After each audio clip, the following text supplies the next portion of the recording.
All right.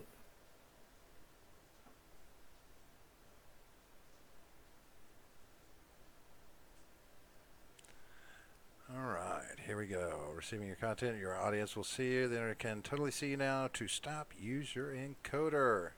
So, let's hope we're back live. I don't know if it's going to be on the same link or not, though. I don't think it is. They're still saying we're not receiving enough, Here we but go. All right. can you It see looks us, like John? we're. Something? I can see something, but it looks like we're Yeah, still frozen. it's got to be something with YouTube.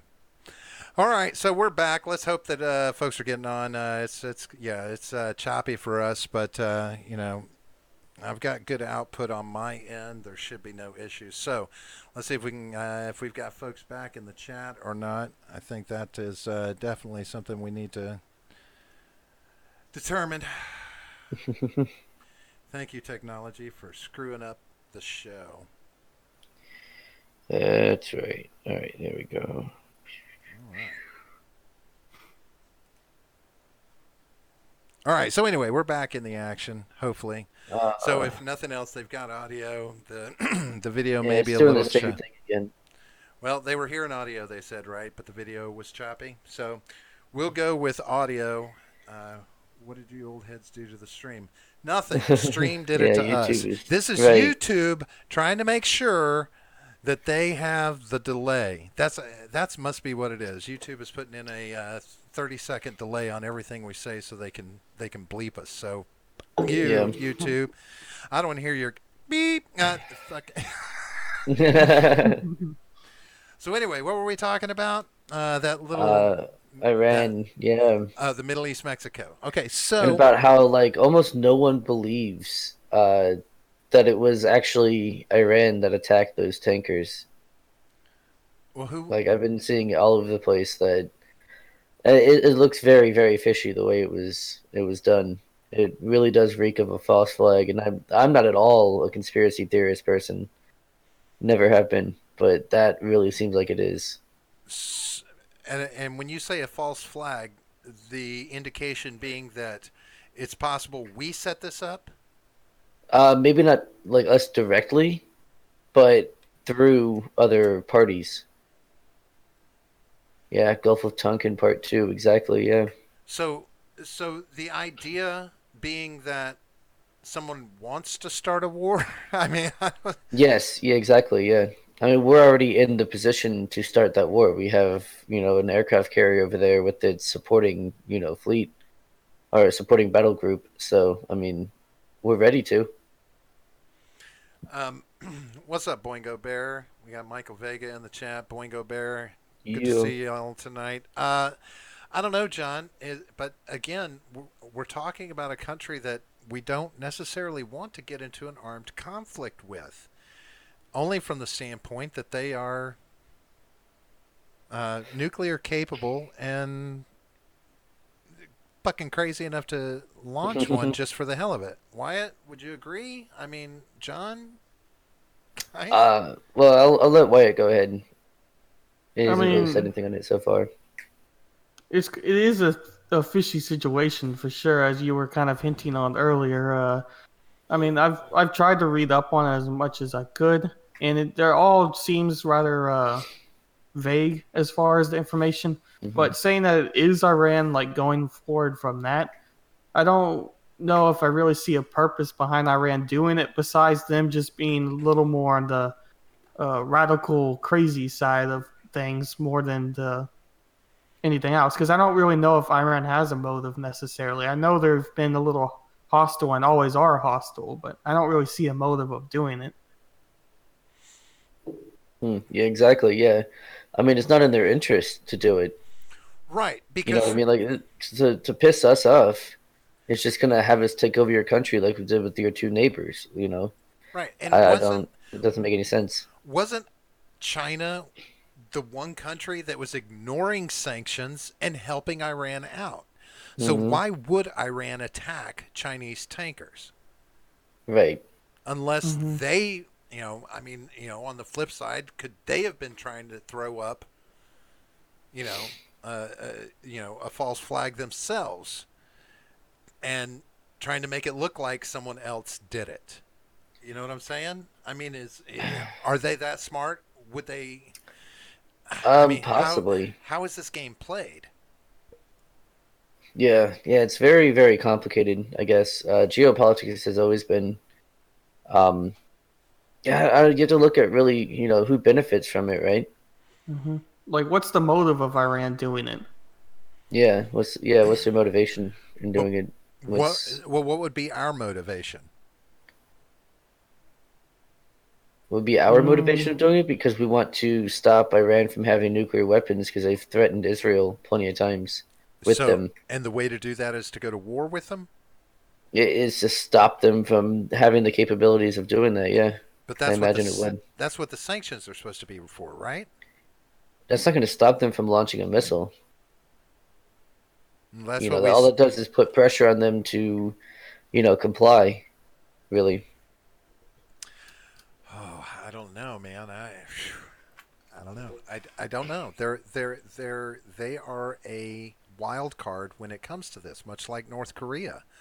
I mean, you don't necessarily get into armed conflict with wild cards because they're stupid enough to do things that they don't care about the repercussions of.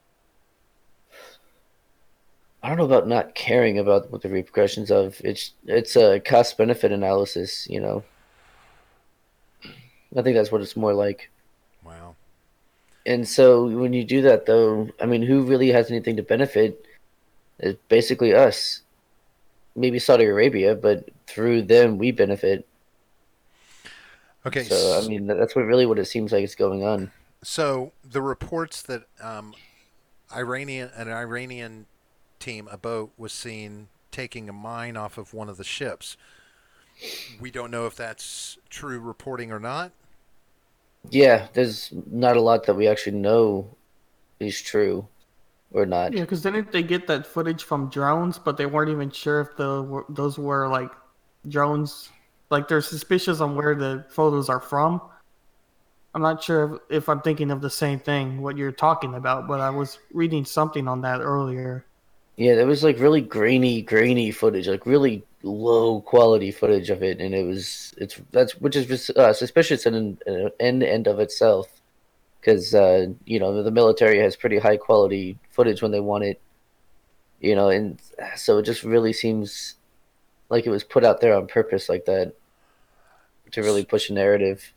So, in this day and age, when things like this are so easily exposed, um, if we are involved with this, is that a treasonous act by our Well, country I mean, how is it? or government? Treason has to do with Well, an act yeah. like against your own country, right? Well, taking us into war, just taking us into a war situation like that, because something like this doesn't this wouldn't this put Trump in the position of being able to declare a war with Iran without congressional approval? No, he can't declare war without congressional approval, but he can do military action, which is very similar. But yeah, no, he can't actually declare war. So he would have to get congressional approval. Okay.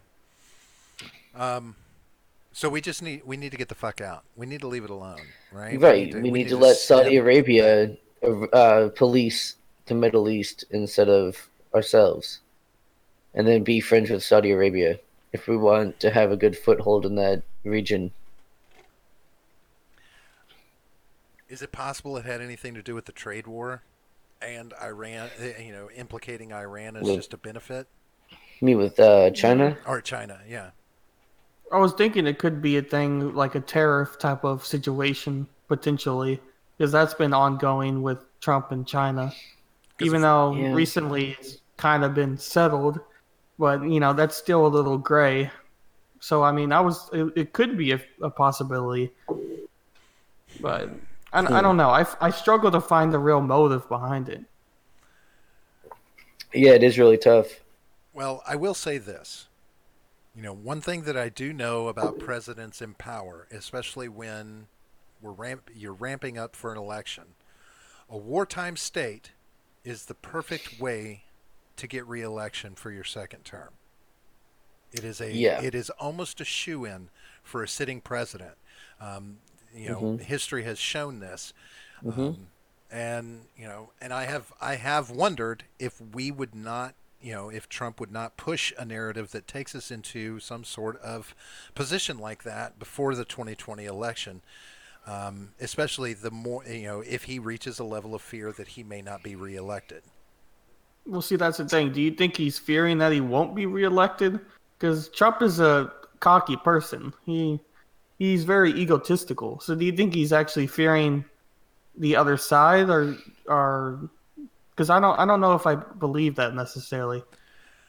I think that the more fear someone like Trump has, and this is that thing, where the louder they cry out about something, that is where their fears lie, right? So they've got to proclaim themselves. So, I believe that he was worried. For instance, during the Mueller investigation, there were points in times where he would come out very hard against, right, and he would go on these tweet storms and this, that, and the other, and some new revelation was coming out during the Mueller investigation, because it's possible that I feel that there's corruption within Donald Trump and his organization.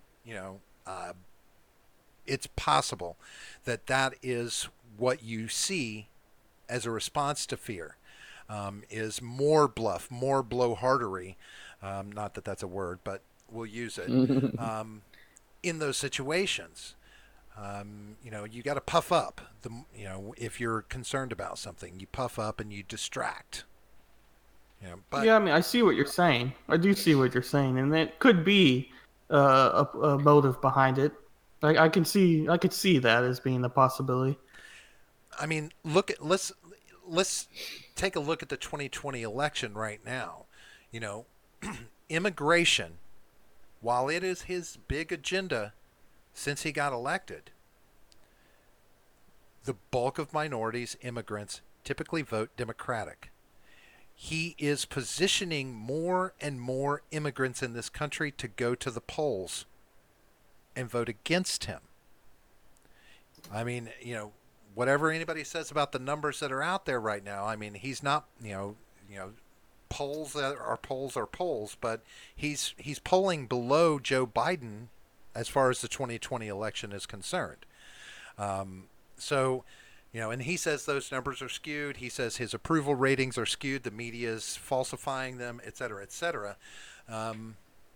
But it's a power play. I would think a wartime situation would be a power play by him to help secure the 2020 election. I could see it very simply, very easily from him.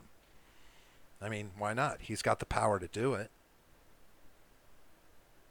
Hmm. Yeah, I think I you're just putting a lot of emphasis onto the other party, and I may not have that emphasis on it because I think they're messing themselves up, and it hasn't even started. Oh, well, sure, sure. The Democratic Party is shooting themselves in the foot. The longer they go on looking, talking about impeachment, the Mueller report, this kind of thing, yeah, they're shooting themselves in the foot. They need to get, they need to round up, circle the wagons, and they need to focus on issues. They need to have coordinated, uh, you know, a coordinated stance on the issues, even though they each have their own, platforms that they're speaking from.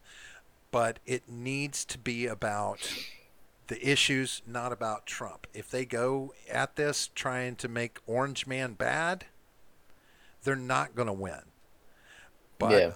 again, I don't believe that Trump is. It's beneath Trump to make a grand stand effort to do something political and global to secure his reelection. Hmm. I could see it.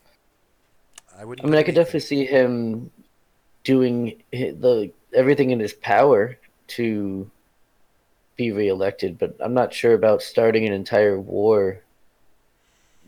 Just to get in. back into power. I mean, maybe it's a convenient benefit, but I can't imagine that's the only reason he would want to be starting a war. Well, of course, it's not the only reason. I mean, there are other reasons involved that he can pull out. I mean, how many reasons do you need to get involved in a conflict with Iran?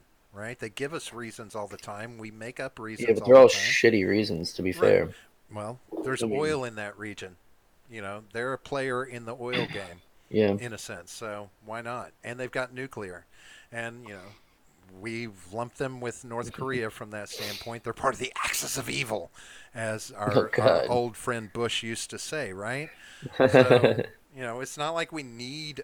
I mean, shit, a lot of people are still smarting from the whole hostage situation many years ago that Carter took care of. Or it was Yeah. Carter, wasn't it? Yeah. The Iran hostage deal. It's how many reasons do you need? You know, he's not going to tell you that it's doing it for reelection. I Well, mean, yeah, but I I mean, mean, how Oh, easy is it yeah. to point at that, though? You know uh, what I mean? How easy oh, would it it's be to really point easy to point at that? it, Right. but all he's got to do is put out a tweet, fake news. Right? I mean, Yeah, that's that's that's fair. that's his Fair as defense. well. He throws it out there on Twitter in a tweet storm for 2 hours while he's sitting on the can at 3 o'clock in the morning, and then it's all good. It's not true anymore. It didn't happen. Right. That's my Trump. You know, that's what he does. But speaking of Trump and foreign powers, I have a very serious issue with something that Trump said in a recent interview, and I need to get take on this, John, from your libertarian standpoint, Wyatt from your younger standpoint, and from both of you from an American standpoint, a citizen standpoint. He said in a recent interview that if a foreign power had information, had dirt on one of his presidential opponents, that he would be willing to listen to what they had to say and see what the dirt was and listen to them. I think that's extremely fucked up. Yeah, I'm pretty sure that that's against the law. I'm pretty sure that's, campaign meddling. So obviously that would not be a good thing.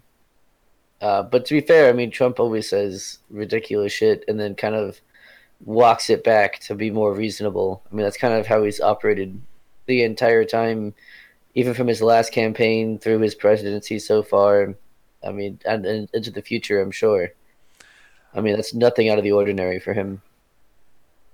Wyatt, what do you think about that? Yeah, I mean, I think in his mind, he might think that people were already doing that to him in his campaign. So he's And like, that's why he's don't probably I just right. return the favor and do it back to them? But then again, it's against the law to do it. So it's kind Right. of, that's very much like Trump. Not that he always goes against the law, but he always says, extravagant things. hmm Well, And, according to our illustrious president, it's not against the law. Because apparently people in Washington get information from foreign powers all the time. They do. And, if it was something, the way the question was asked to him, would he report this to the FBI? And he said, well, I would listen to it first. And then if I felt like it needed to go to the FBI, I would give it to the FBI. But he doesn't see it as breaking the law. So I think we would have to really address whether or not it does break the law. If it does fall into the realm of campaign meddling, for a foreign power to be giving him insider information on a candidate, an opponent. But isn't that like an extremely stupid thing to say after just having dealt with the whole collusion investigation for 2 years? I would say you would so. think he'd want to get that off his shoulders. Yeah. Like, Yeah. dang, Right? that went on for way too long. But I mean, to be fair though, he gets more support when that's going on. So it does kind of act in his favor when Yeah. people are constantly saying, he's treasonous and he's, illegitimate and all that. That actually works in his favor. So, I mean, I can see why he wants to keep bringing it up, but he really should just let it go. Well, let me ask this. In my mind, it immediately made me rethink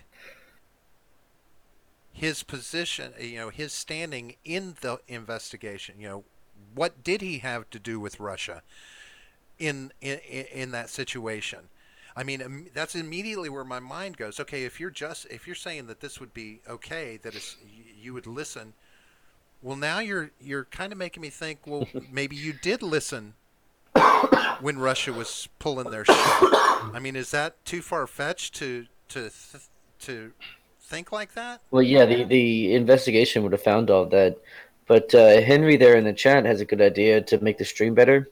If you close out some of your hentai tabs, maybe you wouldn't be using as much bandwidth. Um, I you know what?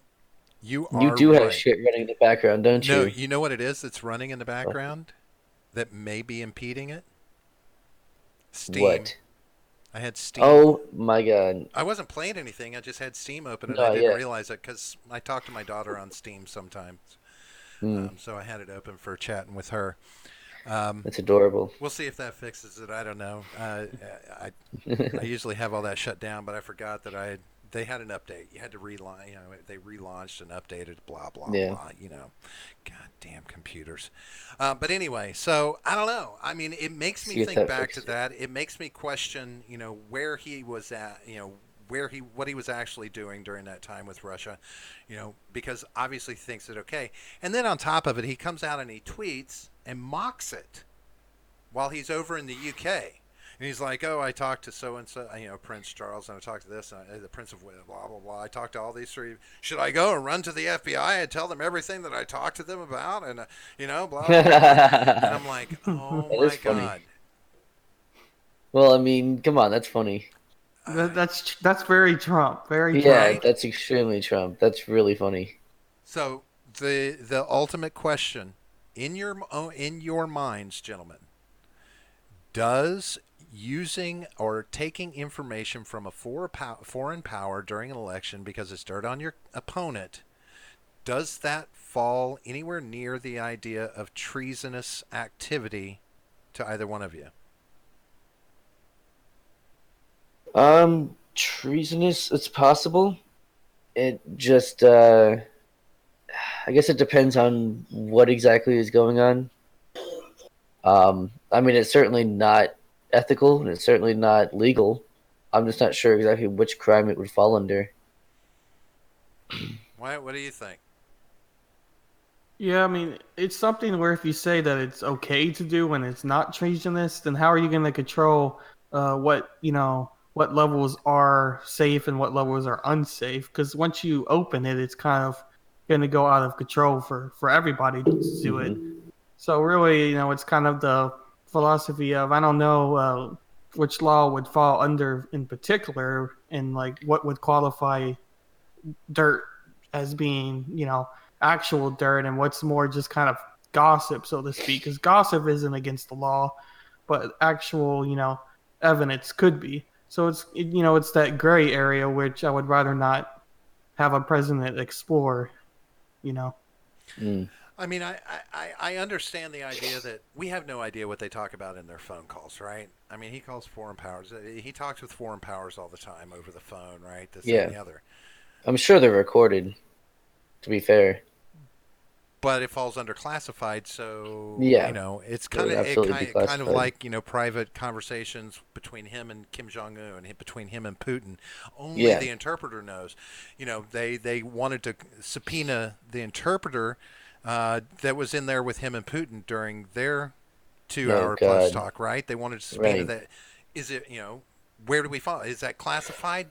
Can we subpoena the interpreter that was in there so that we know what conversations were going on? I mean, is that justified?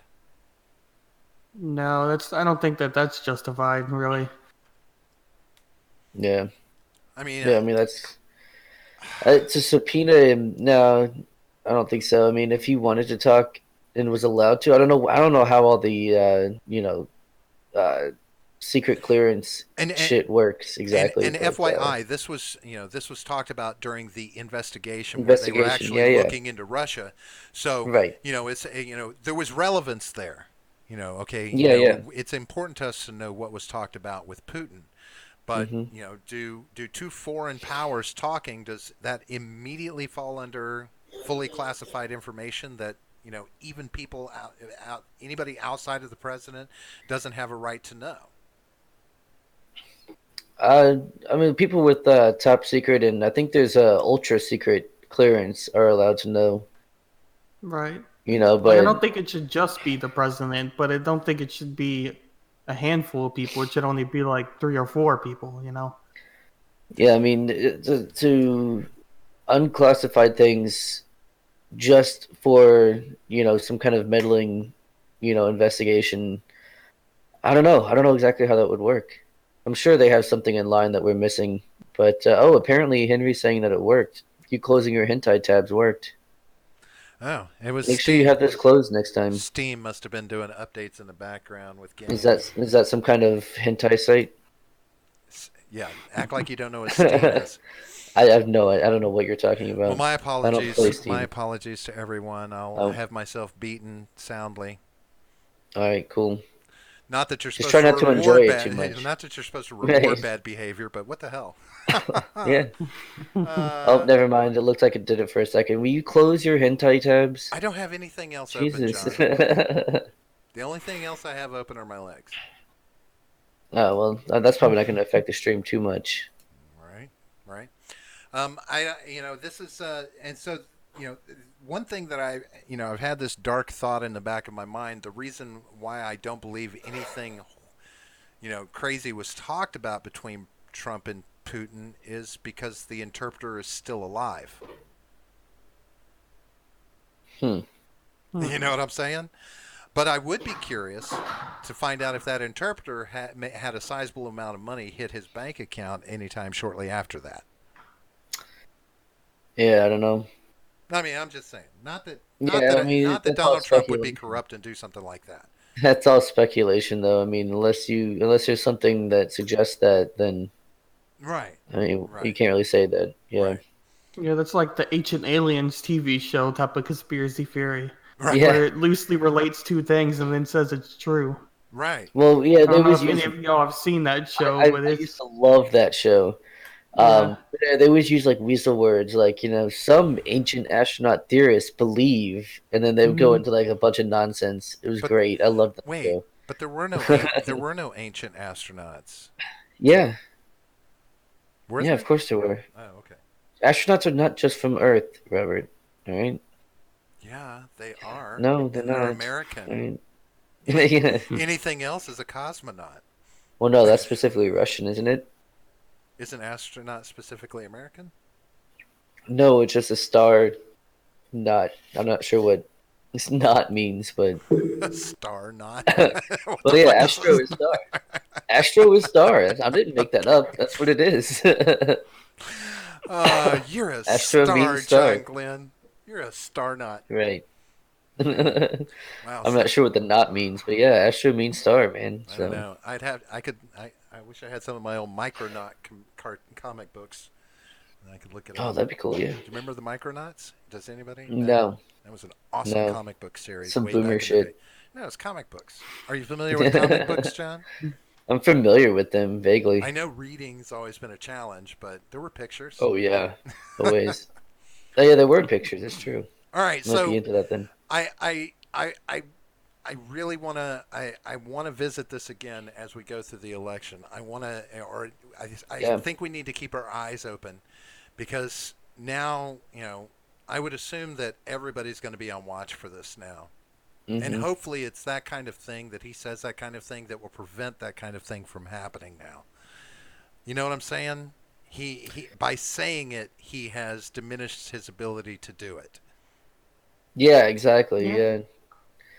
So I mean, right. So that makes it even less likely, in my opinion, at Hopefully, least. right? But yeah. But the 26th and 27th of this month, Wyatt, do you know what's Yes. happening on the 26th and 27th? You're fired. Probably. You're fired. Yeah, Clock fuck, out. get this guy Just out of clock here. out. And John, don't act so smug. You didn't know I till I know. told you off mic earlier. What's It's happening true, on the yeah. 26th and the It's 27th? probably like I a was trying to play Democratic it off. debate or something. The first two There you Democratic go. debates. 20 Yeah, I was candidates. gonna. That's a guess, Nice job, Wyatt. There's an informed individual. Yeah. So yeah, the first two Democratic presidential debates are going to go on. It's going to be on the 26th and 27th, 10 per night. They're not going to do them all 20 in one night. They're going to 2 hours each night, 10 candidates. But the upside is we get to see Bernie, we get to see Joe, and Andrew Yang all on the same stage on the same night, Yeah, which is going I to be see fun. Andrew Yang taking it honestly, because he's the only one out there who has actual positions. Bernie's just gonna go on about free stuff, and The then Joe 1%. Biden, yeah, and Joe Biden's gonna go standard Democrat I did nonsense. not touch that lady. I did not touch that little girl. Yeah, and then Man, he's so creepy. he is so creepy. And then oh look, no lag. You finally did close your stuff. Awesome. But yeah, so Andrew Yang, I think he's going to take that just because he's actually got informed opinions on the issues. So I really think he's going to take it. Interesting, right? Yeah, but I think but it's How going does to the help his Democratic? poll. Go No, go ahead. on. No, I I was was just going saying to what? say I think it's going to help his polls out a lot. Sorry. But No, yeah, you're go ahead. good. I was just saying, but does the Democratic people care about informed opinions or just the orange man bad theory, which the mass media, Mm, keeps producing? Because I don't know how many Democrats really do believe in that fully, because it's kind of hard to tell. But I don't yeah, know. I hope no, you're that's right that true. it's the more informed what pass, but you well, never know. the upside I Well, will but the other two are going to say the same thing, though. Bernie and Joe Biden are both going to say Orange Man bad. Andrew Yang's going to be like, well, here's the issues that I care about going forward, as opposed to Orange Man bad. yeah, Like, here's the actual issues. right. He Hmm. has not, and that's the one thing that I will say about Andrew Yang. He has not been downplaying Trump in a major way. What he is, he has said time and time again, he is running to fix the issues that got Donald Trump elected. And that's a very important stance to take because it doesn't indicate that the man is bad. It just says there were issues that got a guy like him elected, and we need to fix those issues. And I like that. And again, it's consistent Hmm. stand. It's consistency that the man has got Yeah. that's going to speak loudest to people that are listening.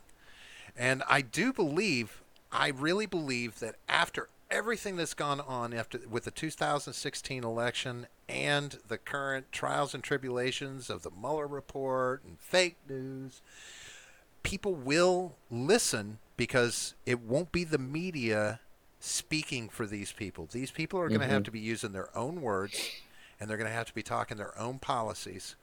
So I have hope that the American people will actually be listening to what's being said.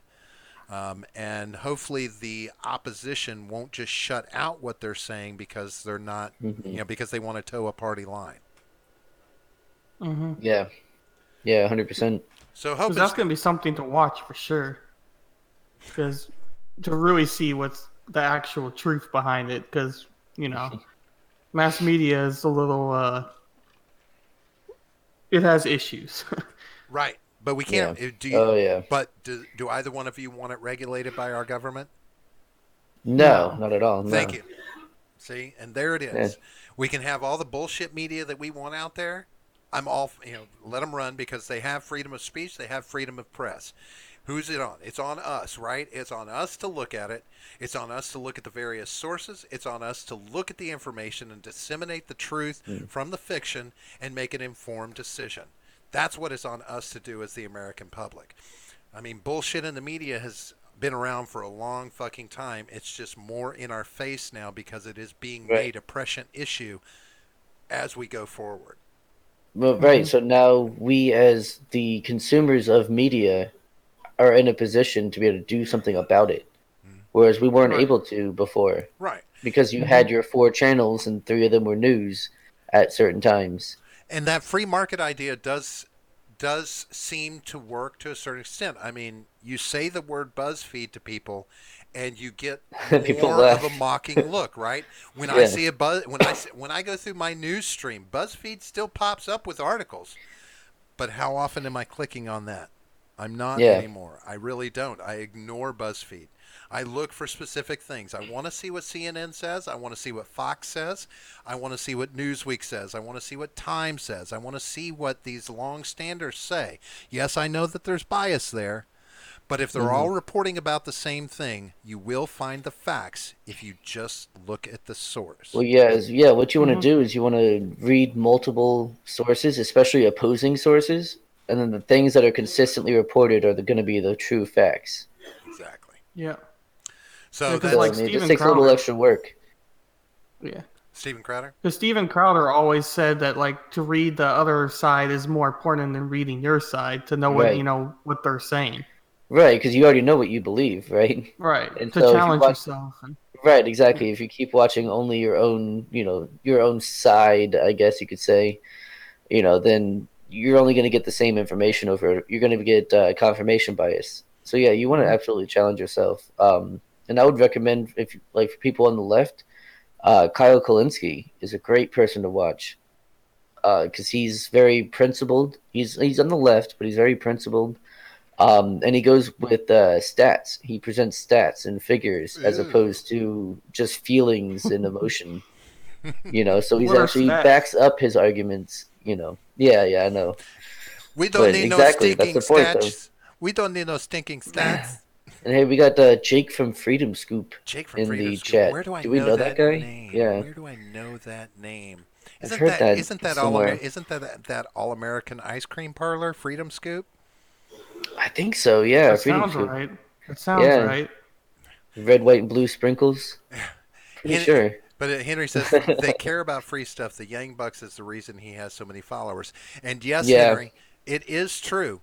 The UBI, or as he is trying to make I sure agree. people Also, I'm not a fan of Yang, but right I think he's gonna the do better than most. the freedom dividend is standing out to a lot of people. And surprisingly, that's not terribly surprising when you consider how many people in this country are living month to month, week to week on their paychecks. You come out strong saying, hey, we need to implement something that other places have implemented, or, VAT tax and, freedom dividends. Yeah, people are going to listen. So, hey, I mean, there's a lot of problems with those, but yeah, sure. people are definitely going to listen. 100% true. Um, yeah, I think people have been counting him out. I think he's going to make it really Hmm. far. Yeah. I don't And know if he's going to get the nomination, but he's going to make it very far. and it's people are going to nape, even Henry says the UBI won't work. That's a shitty solution. But surprisingly enough, he has the numbers figured out. Mm, He talks a good game about where the numbers are going to come from and yeah, how it's going to be implemented. So I got to give him that. And and also I he, will probably get me a math hat. That's his slogan. Math yeah, now, make America think harder. that's kind of lame. That's just gonna But trigger memories for people. It's like Uh, no, no math, no. that's his shot at Trump, though. That's the beauty of Yeah, it. yeah. That's where he takes his shot at Trump, is through the math Hmm. hat. And it's black. It's a black hat too, so that's important. that is, yeah, black is slimming, makes your head look It smaller. does. It does. All right. So speaking of math, Wyatt. Oh God, no. Oh, yeah, Yeah, speaking of math, that's actually, before we get into the college stuff, Wyatt does a thing on his channel or your Twitter, right, in Discord, yes, where Twitter and Discord. Yeah. you have a question of the day, and Love that thing.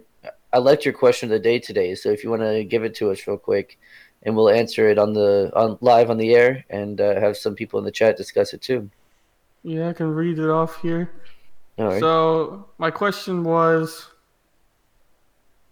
is what do you think is more important, math or reading? Math being knowledge in numbers and how it works, practical knowledge, or reading being something more loose but gain knowledge through it? Hmm.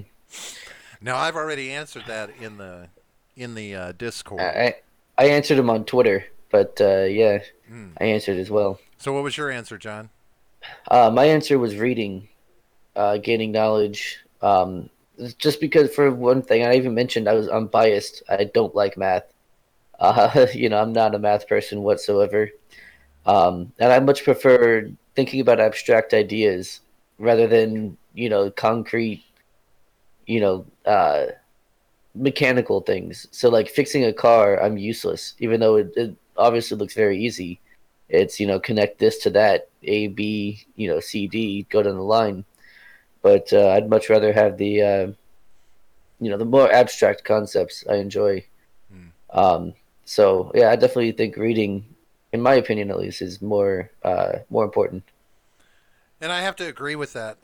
Especially, that's what I put out there is, when we're, even, when we look at just the basic fundamentals of learning math, I mean, reading is necessary to really understand the information that you're being presented, Hmm. unless you always have someone there that's, teaching it to you.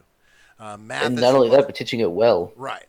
Yeah. But reading is the best way of assimilating knowledge in the absence of any kind of guide for learning.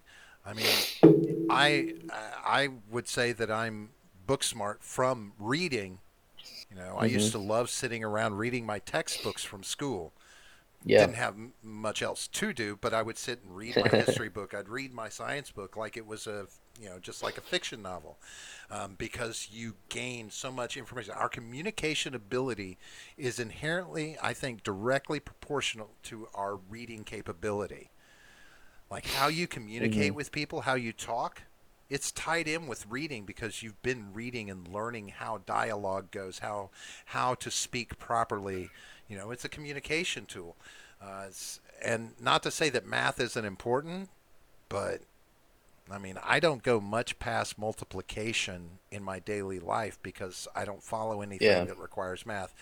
And I am biased because I'm a writer and editor, not a mathematician. So, it's, call me Yeah, biased. yeah, and I mean, I do have the only time I use math is obviously at work, and that's just for counting. So, I mean, I group, so I'll use grouping, to figure out how many boxes are on this pallet. Then we have to put a countdown. That's about as all the math that I use. Now, So that's important to know. Being able to count by fours, being able to count by eights, and these kind of things. But that's the extent of it. now Never used algebra. I've never used geometry or trigonometry or anything like that. pop quiz, hot shots, Calculus. solve for X. 42. Gotcha. Yeah. So, Wyatt, what's your answer to your own question of the day?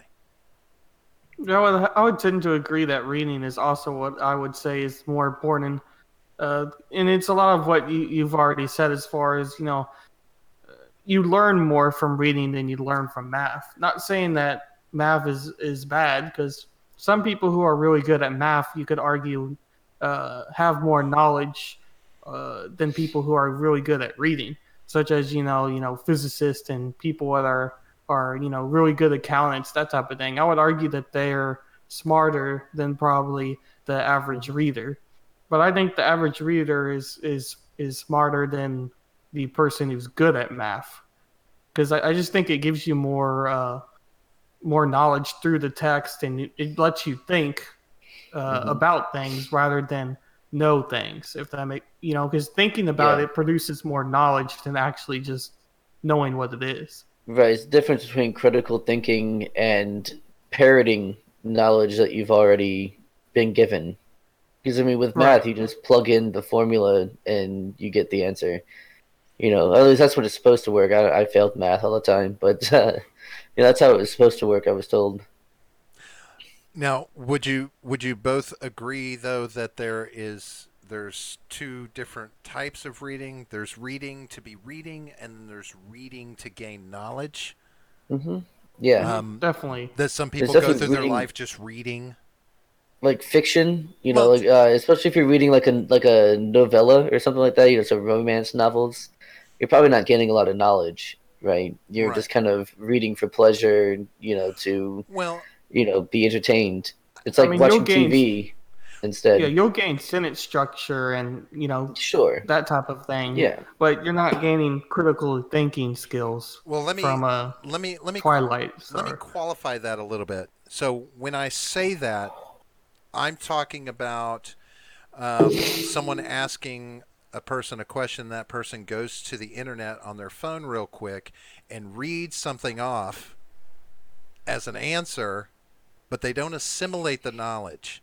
They don't retain it. They're just Mm. reading things on the Mm-hmm. internet. They're not it's not for learning, it's for momentary response. It's for, just in the moment. Because I think retention is a key component of reading, right? If you don't retain that knowledge that you gain from what you're reading, then you're not really assimilating knowledge. You're just reading, Mm-hmm. Hmm. right?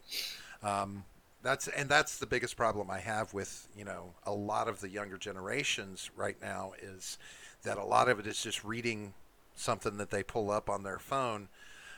They do a lot of Wyatt, you've just recently been in high school. I mean, how many kids were you aware of that really just got their information from the internet, but didn't really seem to retain the bulk of the knowledge that they were pulling Mm-hmm. in from moment to moment? Right, yeah, I think that's pretty high for sure. Because the internet is very much instant gratification. Because if you Mm. don't know something like you were saying, you can just look it up and read something off and pretend like you actually know it. But I mean, if you studied, reading the where you had to read a book and then like had a quiz after, you had to read it several times to know, the characters and like the meanings behind it. And I don't think people do that for the average article or the average statistic. So once they read it off, it just goes one ear and out the other, and it Yeah. gets forgotten. Yeah, I don't. And I can't remember how many times here in the high schoolers, that we recently had in the house talk about open book tests, open book final, phone was available during testing. I'm like, really, what kind of shit is that? But that's yeah, No Child Left Behind has created this, this idea that whatever it takes to get the test done, you know. yeah. Well, that's disgusting. See, now, Yeah. Jake, I like what Jake from Freedom Scoop says. Well, Henry says, to the question of the day, it depends on what you're trying to accomplish. Math is a Mm-hmm. universal language. It is timeless, though dependent on it. Um, Whereas Jake from Freedom Scoop says, math helps us go to the moon. Reading helps us learn how to grow food. Which is more important? Yeah, I Well, think growing food is probably more important, at Yeah, least and then generally. But once you've got that established, you can then move on to go and do other things. Once that's not a problem anymore, growing food, then you can mhm. move on well, if and what if the purpose of grow going to the food on the moon is moon. not to grow food? What if going to the moon is to grow food? But what if the food Grow is food on the already moon, there? right? The What the lizard people left supplies. oh yeah, they might have. That's They true. could have. The Chinese have got some hydroponic farms going already. Probably. Yeah. So Wyatt, um, I'm gonna throw a little background out here, and you tell me, you can tell me if I'm too far off the mark. But you were going to a private school during your last year. You took some college level courses to go ahead and get some of the credits early, right? And now here during the Hmm. first part of summer, you're actually starting to attend your first year, actual physical year at college, right? And I believe you Hmm. said you're going to a community college because you're a smart, thrifty kind of fella, which I like to hear. Mhm. So, how's that going? Right. So I'm taking two courses now for the semester. One is a history course, and then one's a introduction to teaching.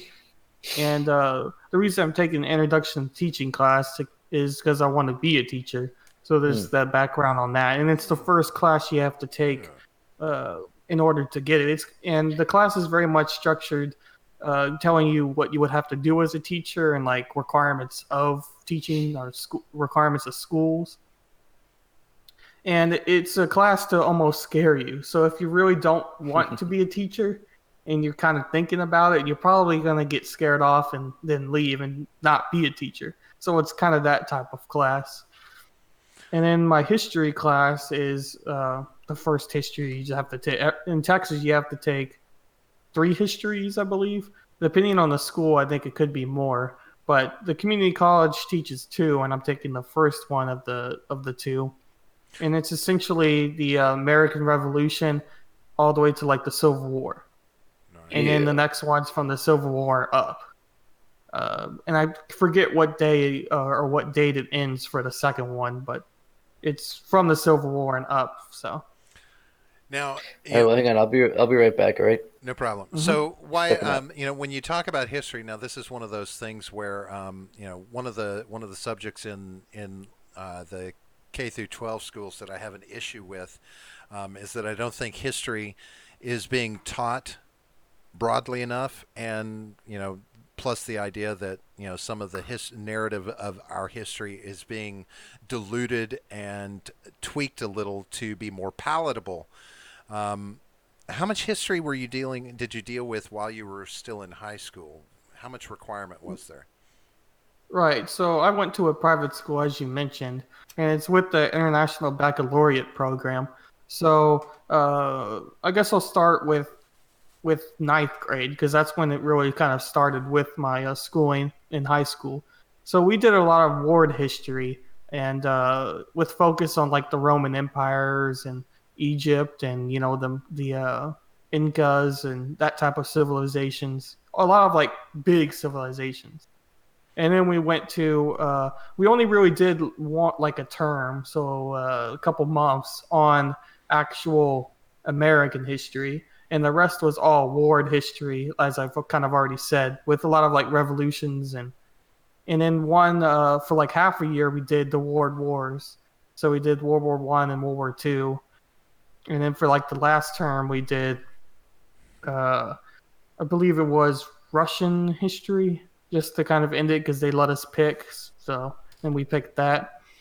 Anyway, but the last 2 years of my experience in high school, none of the class wanted to do history. I would be the only one. And the way the class was, because it was such a small school, I wasn't able to do history because it would have to be a special class for history. And it would have to be online, and I didn't want to do it online. So I did business instead. But so the last 2 years, I didn't do any history in high school. And in public education, the history for high school is Texas history to start with, and then it's world history for the rest, and then geography gets mixed in with it for some weird reason. I guess they think it relates, but not really. Well, And yeah, so, I mean, yeah, I think that we fall down on geography in that sense. I remember the mhm. decline of geography in school. It used to be a class. I remember taking geography. We had to learn about the world, but I mean, it's gotten to the point now where most kids can't point to any place outside of America on a map and be 100% correct. I mean, right? It's a challenge for them. Mhm. So I'm assuming you had public school peers, friends, and that kind of thing outside of the private school. Or Yes. so were they? Did they feel like they were getting a decent history education as well? Like Texas is doing a good job of keeping history in the schools. I would say Texas is a weird mixture because recently they were talking about how it made the news even that they were wanting to rewrite the Alamo story for the Texas Revolution, and a lot of people were really angered by that and what they wanted to change because anytime you're changing history, people are going to get mad at it, and they should. Right. History shouldn't be changed. It's history for a reason. Anyway, so Texas has that side to it, which I don't think the law actually got passed, if I'm remembering right. I think it was more just a brainstorm type of topic. But from the friends I've had, they actually had pretty good history teachers, but it was mainly good like Texas history teachers because Texas is a very proud state as a whole. Right. So they had really good history teachers for the Texas, war of independence and how the state was a country at one point and that type of thing. So they had a lot of information from that. But as far as like their geography or world history courses, they said that they didn't really learn very much and they were rather confused because of how they were teaching it and they didn't really get much from it. So, do you, from a state perspective, do you agree with a state pursuing its own agenda from a historical standpoint, not necessarily changing it, but making this focus on Texas history. Like, where is is that going to be relevant to students later in life as they move on, whether they stay in Texas or go somewhere else? I mean, is that a necessity versus teaching history of the country per se? Right. So that's a good question. Like, I'm for state rights a lot because states should have their decision to decide on their own. And originally, the colonies were made for that purpose. They wanted a larger government to keep everything under control, but it was really ultimately up to the states on how they governed. Right. So I'm really for anything state-wise for the majority. But to answer your second part of the question, Texas history is important because it's a, like I said, it's a very proud state of Texas. But I don't think it should be as focused on as it is, because I do think that knowing U.S. history is more important than knowing Texas history, even though I live in Texas. Because knowing your own history is important, but knowing your country's history, I argue, is more important than knowing your local history. Now, I will say that I grew up in Oklahoma, and that's where I did most. From first through ninth grade in Oklahoma, and I will say that there was some emphasis placed, a little more emphasis placed on during American history on the taking of the country from Native Americans, because of course Oklahoma Mm-hmm. is just in the heart of Cherokees and Chickasaw, the many tribes, and the Trail of Tears, and there's a very strong heritage there. So yes, there was some emphasis on it, but there was no Native American history as a class, right? We didn't, or Mm-hmm. Oklahoma history as a class. It was encompassed within just American history. And and then we would talk a little more about Oklahoma as it applied in our social studies class, right? We would look at state level things versus federal level things. But yeah, I look at that and I think, I don't know, that's not really relevant. But that I'm not here or there. Like you said, states' rights have a right to do whatever they want. Okay, but so you're coming into college now, and we are at a very, very crazy time with colleges, right? We've got the SJWs out there, and they're, it's turning many colleges, and this is happening more at the university, the multi-year university level, where they're being forced to be a more PC climate. They're pursuing a more leftist narrative from the teachers, in the education that they're giving, in the culture on the campuses. So while I understand that you're going to community college, so this creates a twofold question. Um, are you seeing any of that immediately? Are you feeling any of that at the community college level? And then to follow up, how are you preparing yourself for that culture that you'll be going into once you're done at the community college level? I would say I'll start with the history class. So the history professor we have is a former Air Force veteran, I guess you could say, and so he's very much, and he's was raised and born in Texas, so he's very much, I guess you would say, pro-conservative, pro-military. So, and history. So we're on the topic of the revolution, and he talked about how the Indians and things, Native Americans, how we weren't exactly very nice to them, I guess you would say. But he didn't really push any political agendas or PC type of culture yet. He's more of a history as history, so that's good so far. But my other class, the teaching class, has some forms of political correctness in it, which is uh, a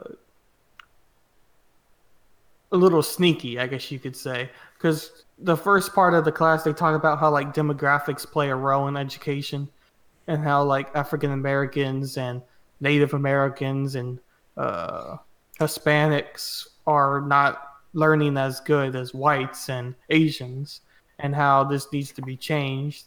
And in your classroom, you need to make sure that everyone is equal despite their, color of their skin or what income class they're from. So it's a lot of like focus on that. And then at one point, it talked about how, regardless of your political views, like on LGBTQ plus or any of other political views, that they can't hinder on your classroom because you need to treat everyone equal. It's that type of thing again. And even one student asked the teacher or the professor, what happens if like there's a kid who has two moms or two dads or whatever, and another kid doesn't like that, and how would you address the situation? And so that, you're having questions like that in the class, which on one side I don't think are bad questions to have, because I do agree that as a teacher you should try to do your best to have everyone succeed and to not have your political views hinder in how you teach. But at the other end, it shouldn't be something you have to push yourself to do. Like, it seems rather, I don't know, rather sneaky in how they're trying to, push that motive more than I think it should already be pushed. But so that's kind of that class, as far as and the teacher's African American herself. So, she talked about some of her like experiences in her schooling. So it's kind of, they're pushing that motive quite a bit, I guess you could say. So the narrative is there, right? You're right. It's being Yeah. talked about even at a community college level, right? Mm. Because I just recently went back to the community college that I went to, and it was just for a star viewing situation during the lunar. I think it was the lunar eclipse that was going on, the last one. And while I was there, it was being held by the student center. So we had access to the student center because it was kind of a chilly night. It was back at the first of the year. And I'm walking around in the student center waiting, and I look on the wall, and it was coming up on February, so they were preparing for Black History Month. And on the wall are all these, notable things in Black history, this, that, and the other. And then there was an entire section of pictures and, and of course, whatever you want to, I forget what they're called, where you have pictures and it has words and talks about these events. There's some name for it, but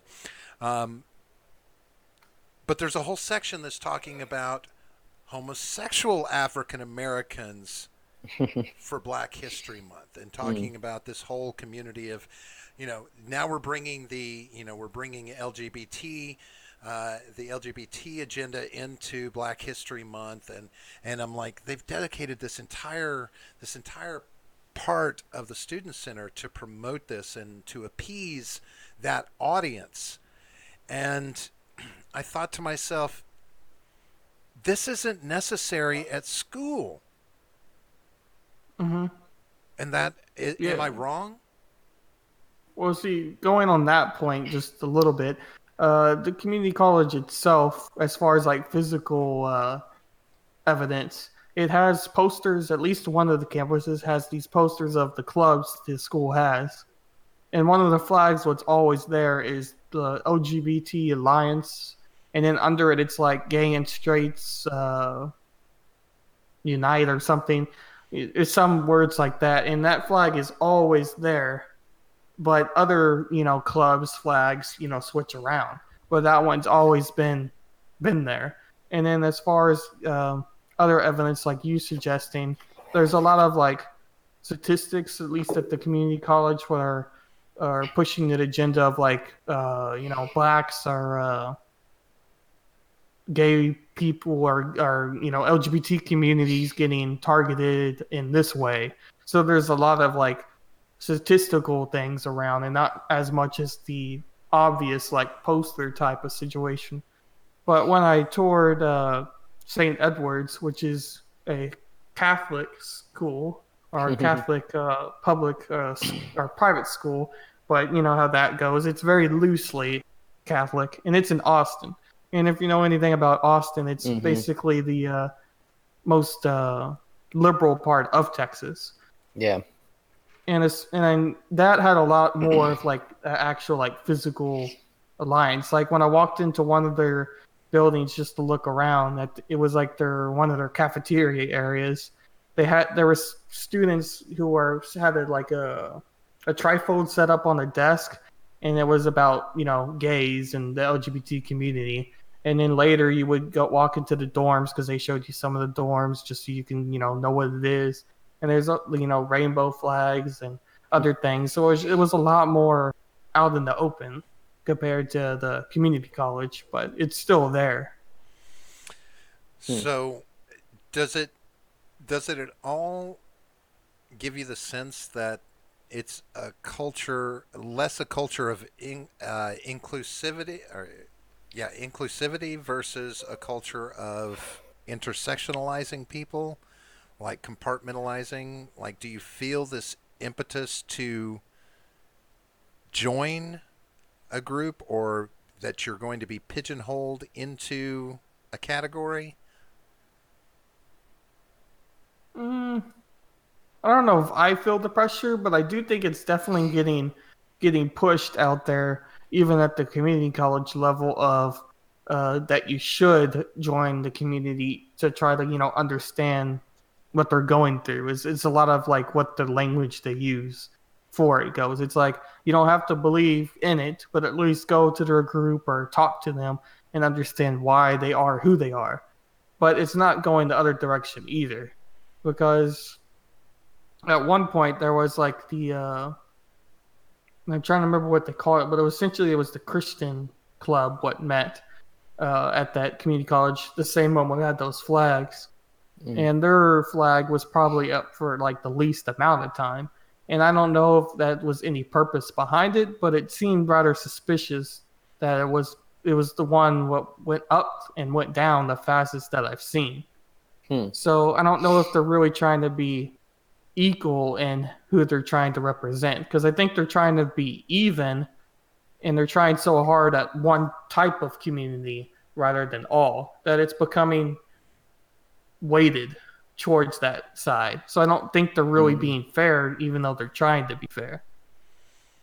Uh, Yeah, and with the Christian group that you're talking about, that the flag went up and came down faster than others, is probably from pressure from other departments at the school, to have that up there.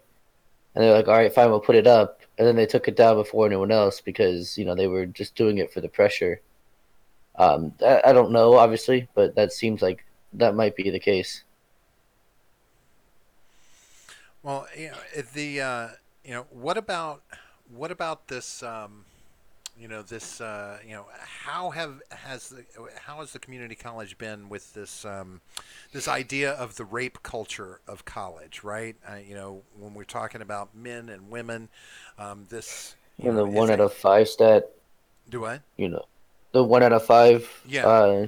yeah, stat. So how much of that do they deal with, like, as you're being I won't say indoctrinated, but as you're being orientated to the school, how much of that did you deal with from the school itself, guidelines about, to prevent these kind of things, hate speech and a rape culture and misogynistic and, the whole 9 yards? How much did the college actually deal with that in your orientations as you came in? Right. So there's two things I had to do as far as what I would say are orientations.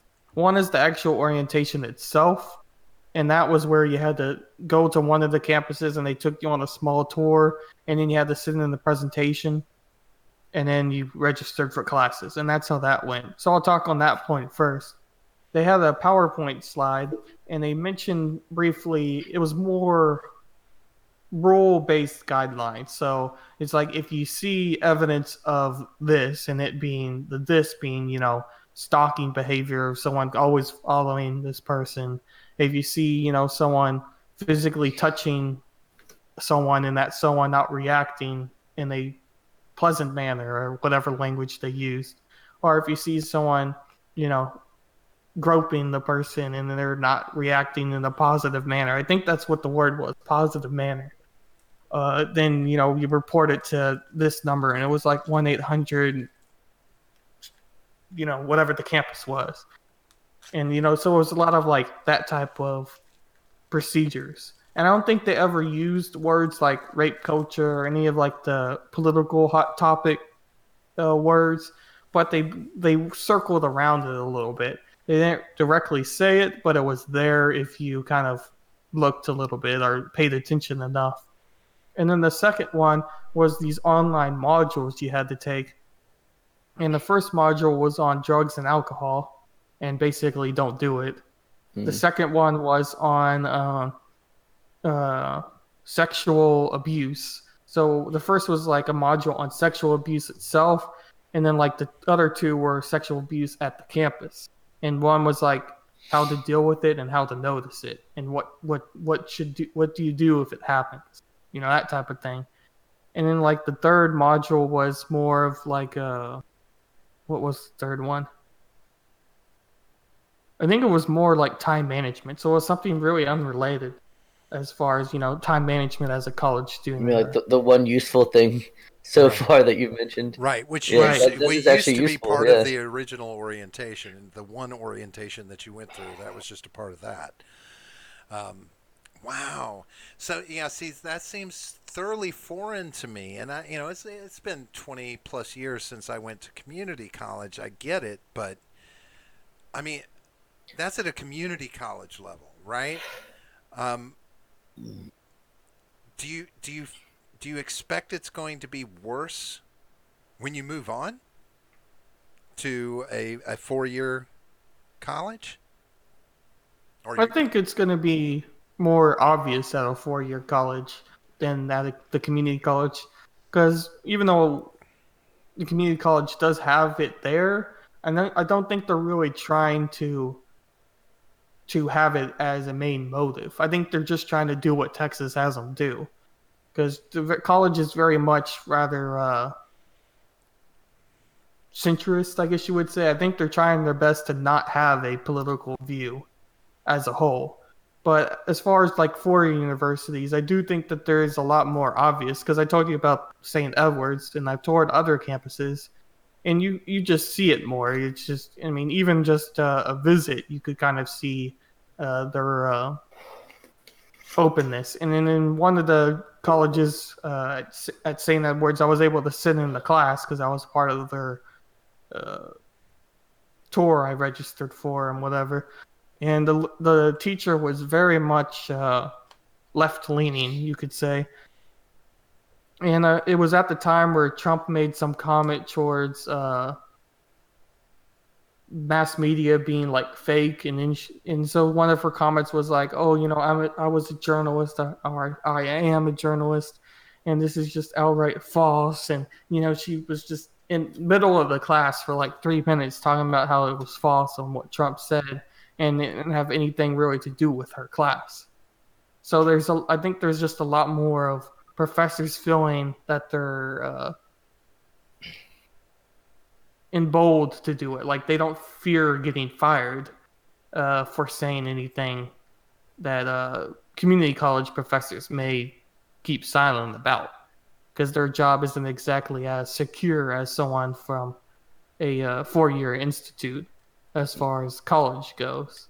So Yeah, because once upon a time, college was about challenging your beliefs and questioning your ideologies to explore both sides of everything, and and then make rational decisions about who you are and where you're going and what you're doing. I Hmm. mean, this was your opportunity to swim in both sets of waters and do that. But now, in a lot of colleges, it seems like the agenda is shifting to where we only want to focus on one side of the narrative or the other.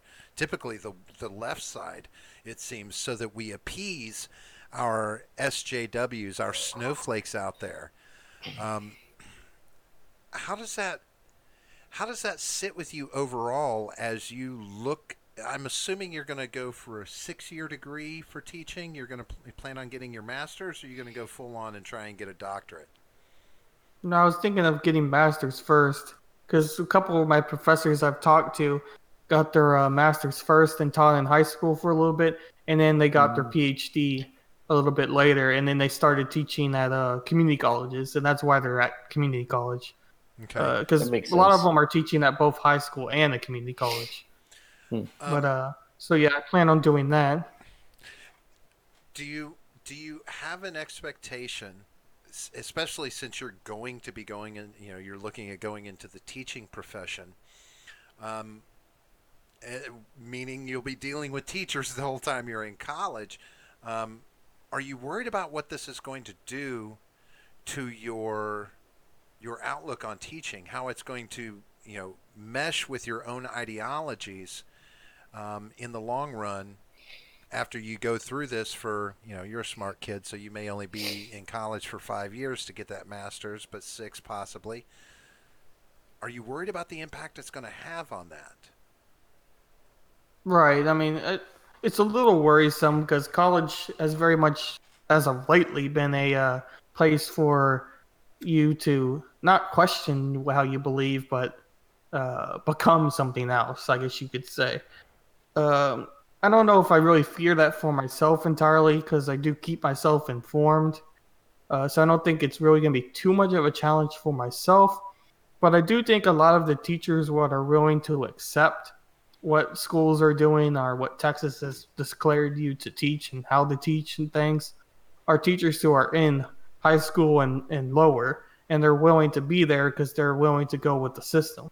And I think a lot of the college professors now are the people that don't want to fit into that system and force their teaching style or how their political views on people because they're able to because the teaching system allows them to do it because that's at least what I've observed. A lot of the people who are professors are much more open about it, and I think they got their PhD because of that because they didn't want to just go with the system of high school and lower. Right, because I mean, ultimately, if you don't have a PhD, right? I mean, when it's all said and done, you're going to be forced to teach under somebody's thumb. They're going to, Hmm. they'll reserve the right to direct your narrative. Whereas with a PhD at the university level, yeah, there's a little more freedom there. But we've even seen that professors at universities are facing backlash. We've seen it in Canada, and we've seen it Hmm. here in America, facing backlash for their own ideology and maybe speaking out or acting out on that ideology. Um, but definitely on the lower levels, masters and lower, public schools and even private schools. Um, how do you hope to combat that being under someone's thumb and having a directed narrative until you do reach the point where you decide to get your PhD?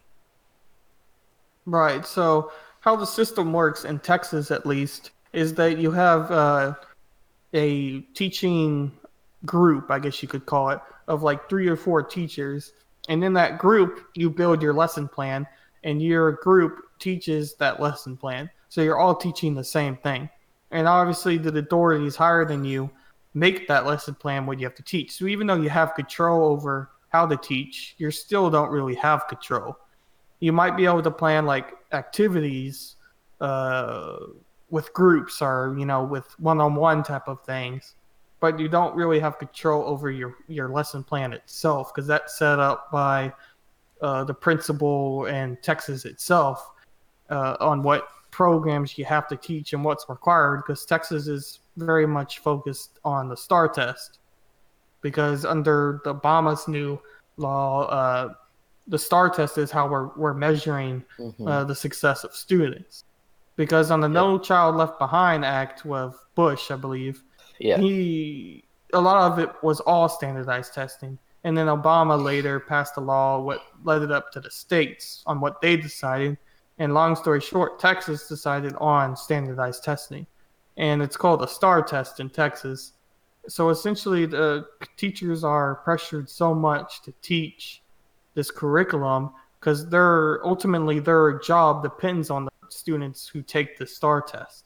Because if their class has a failing rate for what the school wants or what Texas Department of Education wants, then the teacher could ultimately be fired or suspended from his or her job for it. So it's very much a high pressure situation.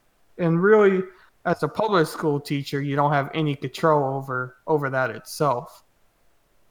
And so to answer the question, it's kind of a hard question to answer because you don't really have much freedom in what you're teaching. You have some freedom in how you teach it, but you still have certain things you must teach. Yeah. So it's kind of a trapped system in itself. Well, so if you were to look at, say, long term, so we all have many people have a 5-year plan, a 10-year plan. So let's look from a career standpoint. Do you specifically want to be a teacher only, or I see you as outspoken. I see you as not afraid to share your opinion, and I see that you're educated. Like, you think about the things that you talk about on your YouTube videos, and on your Discord. I see this. So do you see yourself ever trying to rise to a position where you can affect change in the educational system, whether at a state level or a federal level?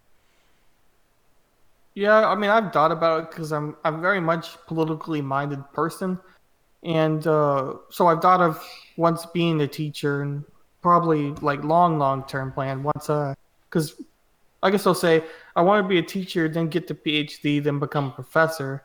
I don't know how far I want to go as a professor. If I want to do a 4-year university or more, what the professors I have now who do community college and high school. So I don't know how that's going to go. But essentially, I want to get a lot of years as someone who's been in the education, maybe even as a principal, even at a school. We have thought of that as well, and really get my experience of how the system works fully, and then potentially go try to get myself into a position like the Texas Department of Education, because those are the TEA, which is the agency what monitors the teaching and how and grades the schools. Because if the school gets a failing grade again from the STAR test, the TEA comes in and makes sure the school passes for the next year. So that's how that works. So getting into one of those systems to try to change it from a higher up position of authority of someone who's been in the system. So, in regards to the changes that Obama made to the No Child Left Behind Act,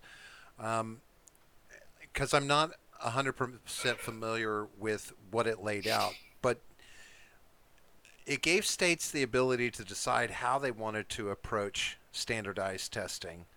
But did it give them incentives to continue with standardized testing as far as money from the federal government towards their state education budget? That I'm not familiar with, because I know here in Florida they're still stuck on the standardized test. Mm-hmm. Right. I know up in the north, mainly more the south areas, Texas, Florida, Georgia, Arkansas, even I believe, are all still on the standardized test as far as how their students are graded. But I know more in the north, they're going away from standardized testing. And the teacher was talking about it, and I can't remember all the details now, but essentially it's graded more on a approved class learning, or I think it was what it was called. So essentially, they're graded not on a standardized test, but rather the progression of uh, smaller test.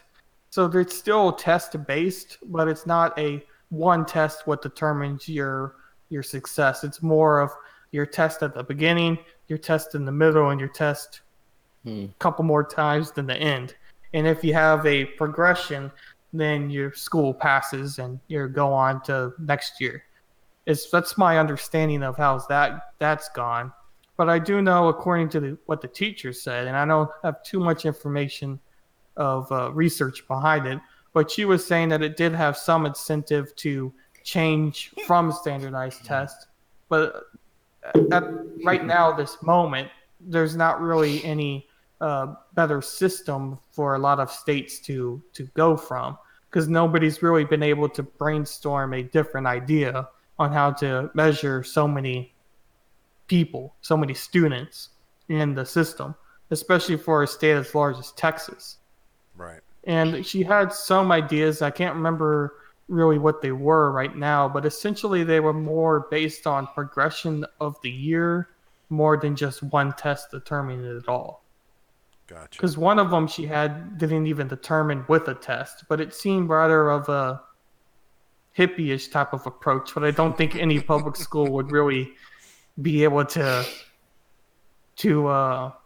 pass God, or be able to do at all. goddamn hippies. Yeah, right. So, Yeah. Common. so okay, you get your master's. You get through your 6 years. Do you teach it? Do you want to teach in Texas?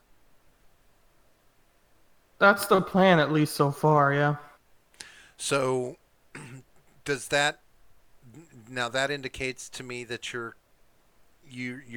would be making your peace with teaching the standardized test.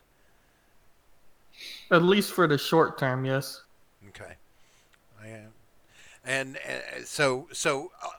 then that response tells me it doesn't sit well with you to consider that, right? Because, I mean, teaching is teaching. People that want to teach, they have a love of teaching. They want to share knowledge. They want to increase knowledge, right? And a standardized test doesn't really justify that. So you can make your peace with it in the short term, but it's not something that's going to sit well with you in the overall. Is that correct? Yeah, that's because I don't believe in standardized tests being the mark of your success.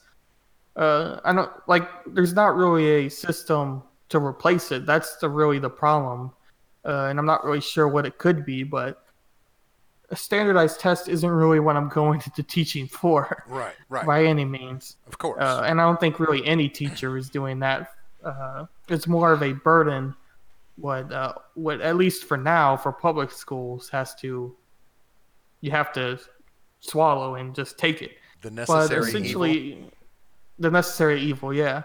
Because I mean, there's always the private school route, and who may not determine on at least give you more freedom in teaching, but it will just depend on if I get too annoyed at the system itself. Because really, public school is more of a progression for the long term than it would be for private school. Because private schools are very much more of a closed system rather than a system you can go up in to reach the top, essentially. And I Right. don't know if I really want to reach the top, but Right.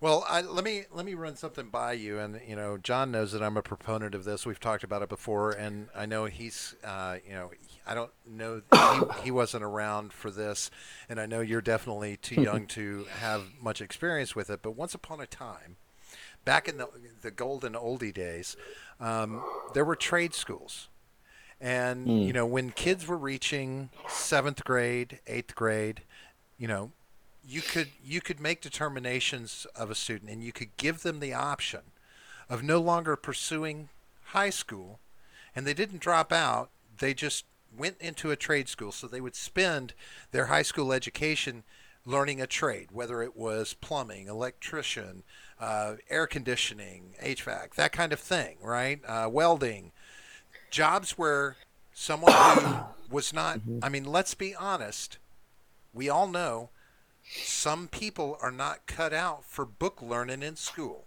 I'm just going to put it out there. It's not that they're mhm. stupid. It's just how they take Yeah. knowledge, what they can absorb, and what they're capable of, and what they're good at, right? And you can be good, amazing at something, and not have a high school education to be good at it. Artists are an excellent example, right? So they Mhm. had trade schools, and you could send your child to that trade school instead, and they walked out of that trade school with a job that was going to pay them an amazingly good hourly wage and live comfortably. They had a trade that would carry them through the rest of their life, but these were done away with. because the idea was you're calling my child stupid by saying they need to go to a Mm. trade school. My child is just as good as any other child, and this movement began and grew bigger and bigger and bigger to where the concept of trade schools kind of went away. Now it's offered. You'll have trade courses that you can do at Yeah. the college level, but Oh, we so no, my high school had that, but it was kind of a transition period from what you're talking about and doing away with it, and that you had to take two electives every semester in order to pass, to the next year.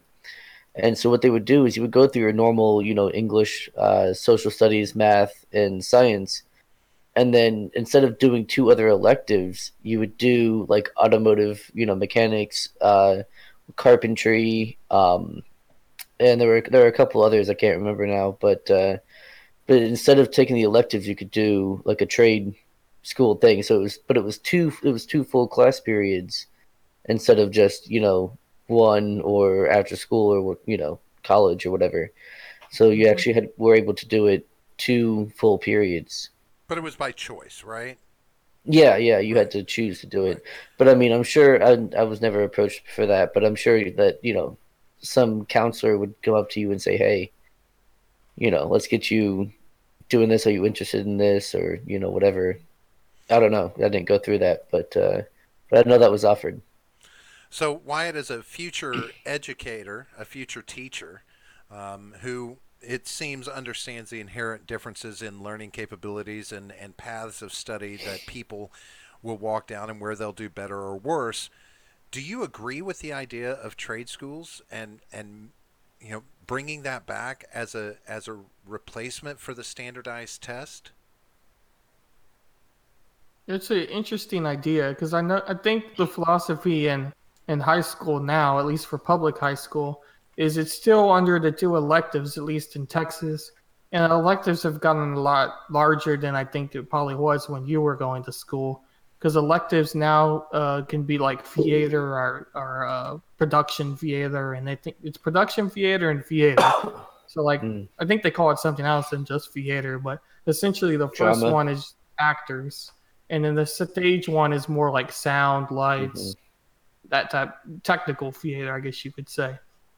Hmm. But and then they have welding and carpeting. But anyway, I think the at the high school level, at least their philosophy is introducing you to these different trades, so that if it's something you like in college, because especially at the community college, you can then take a course to get certified in whatever. Let's just say welding, for example. If you liked welding in high school, then you could go to community college, get your certificate in welding, and then go from there. But as far as trade schools as a whole, is I do agree that there's definitely different people who are more. It's easier for them to learn more hands-on stuff more than book type of learning.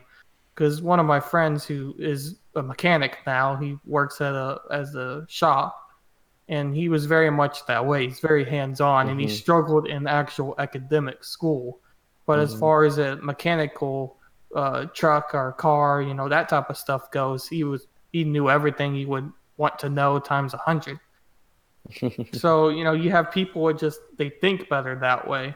I'm not sure how it would be a replacement for standardized testing, but what it could be is a replacement for the people who do succeed more with hands-on learning. Because if schools really say that they're for each and every student to succeed, then they should have something like that for the people who aren't necessarily going through the traditional route of higher education Hmm. and more the trade school of welding, carpeting, and plumbing and things like that, which are still important and they do make quite a bit of money, even at the basic level. Hmm. Uh, so Well, it's like it's not a Yeah, bad no, option either. I mean that's absolutely true. I did in my early 20s. I did a lot of laying down carpet and doing hardwood floors and stuff like that. I made pretty decent money doing that. I mean, I blew it all away because I was an idiot at 20, 21. But yeah, no, I mean it was really good money though. well, So yeah, you can absolutely make a living doing that. one of the things that I think has has increased in this country since No Child Left Behind, since we started pursuing that agenda and we got rid of trade schools. Um, I think dropout rates, I believe that students who, even struggle with the standardized tests, and ideally the standardized test is kind of supposed to be the kind of tends to be the lower rung of education so that everybody can get a passing grade on it. You still find people challenged by that, and I believe it leads to dropouts in school. Or conversely, and I ran into this while I was at the community college, you see students coming out of high school incapable of succeeding in college after having come through high school and being told, well, you made the grade, you've passed through high school, you made it, you get to graduate. But of course everybody gets to graduate, no child left behind. And then they were coming into college, and I saw so many people who I knew just by reading, because I was pursuing literature, I was pursuing English, so I would help students out with the papers they were writing, and I was like, this is unbelievable. This is what is being turned out of some high schools. People are these marginalized groups that could find success in the world, because when they hit that point, whether they drop out or if they come out with a subpar education because they didn't really get it, they didn't learn it properly the way, like you said, hands on, they if they get lucky, they fall into a blue collar job that takes them on a path to a profession like electrician or plumber. Mm-hmm. But otherwise they wind up working an hourly, a minimum wage job at retail or fast food, things like this, and don't find a path to success, and just get on a cycle of this week to week paycheck and not going anywhere.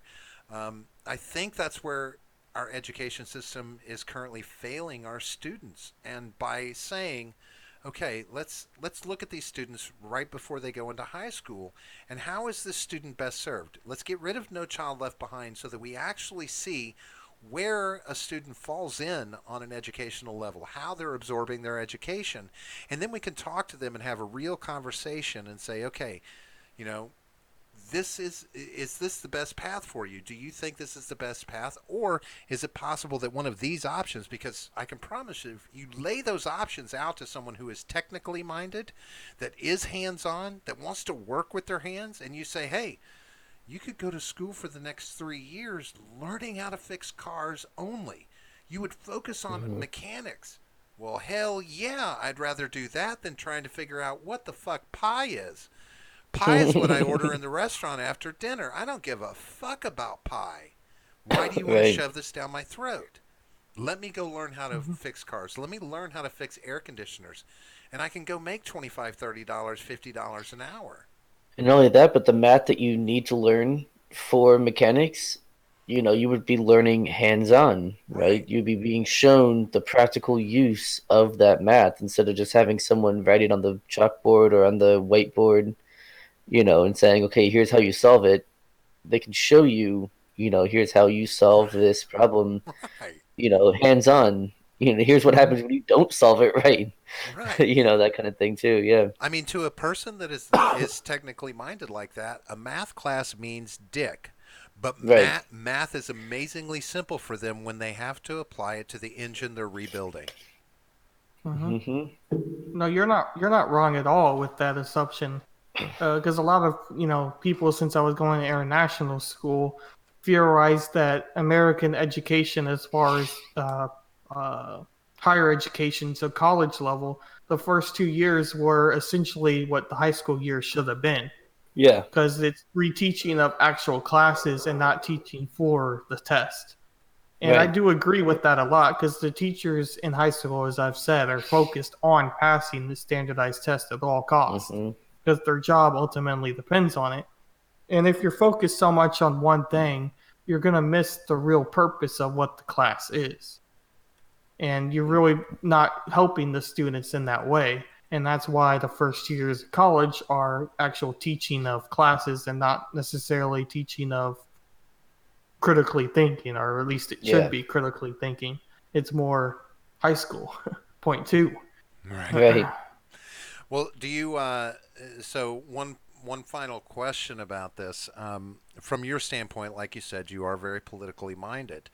Um, are you prepared to go through the first 6 years of your college education and avoid getting into the political side of the college experience?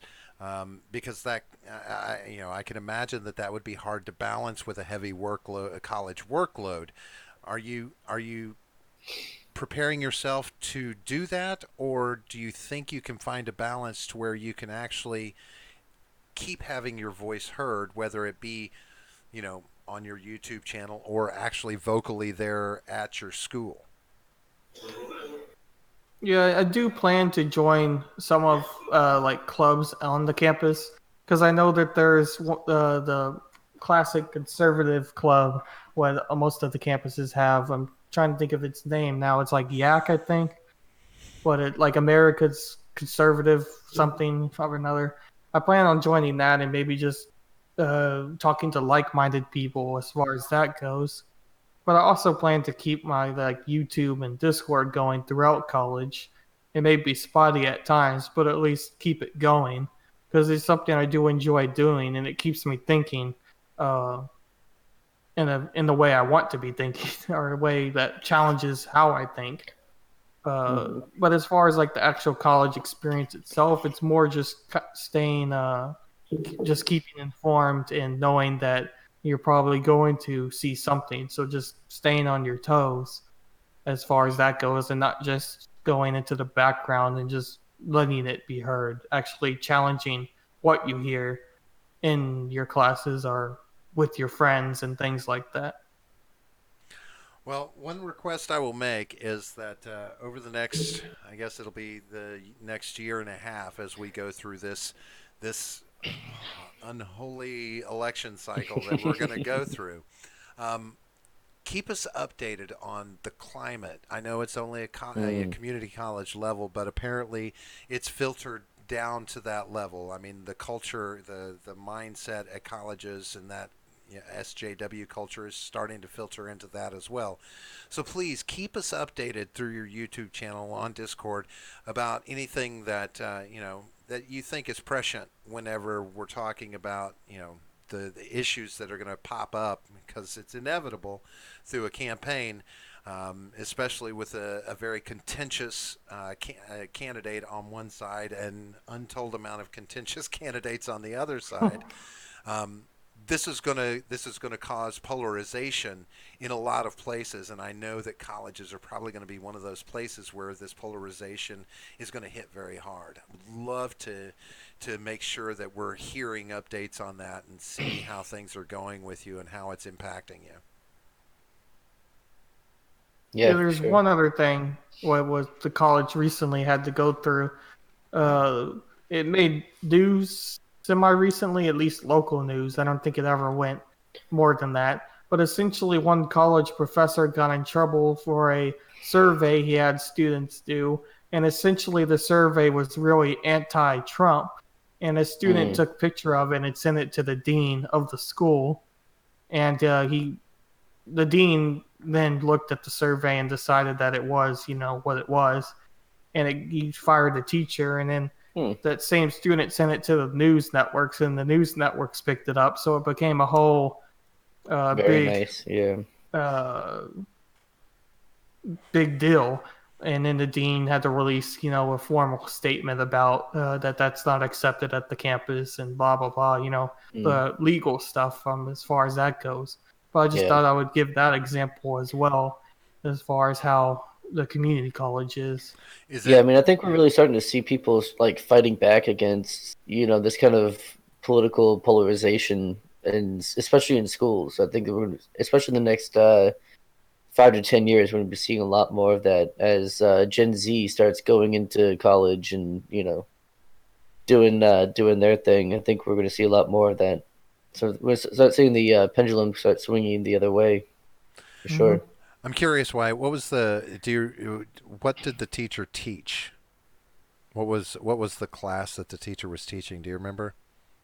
I don't remember. I think it was the first class what the state requires you to teach was essentially about college management and Gotcha. college life and things like that. I think it Okay. was in that class. Okay, because I was going to say, I mean, I there's only really there's really only one class I could see that being appropriate to put something like that in. Maybe not with too much bias, but a political science class. I could see something Hmm. like that being presented, right? Mm. But Hmm. otherwise, I don't agree with something like that being just being used in a classroom. I can agree with the college on that because keep fucking politics out of college. These kids are there to learn.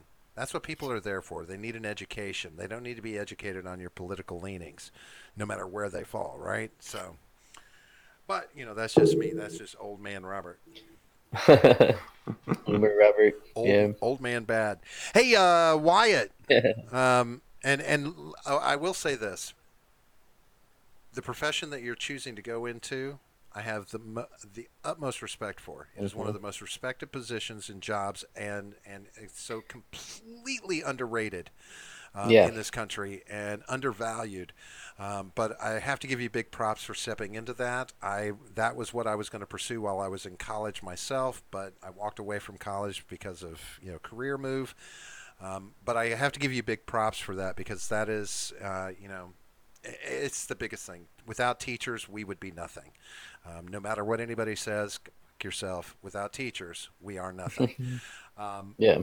but also, big props for coming on. I'm so glad to get you on here and talking to you again. I love having you on here. You've got a very wow, one of the most stable younger views that I've heard in a long time. I mean, and that's, it's challenging to find sometimes because a lot of kids your age are very apathetic about anything that's going on. You talk about politics and they're like, what does right mean? What does left mean? I don't understand.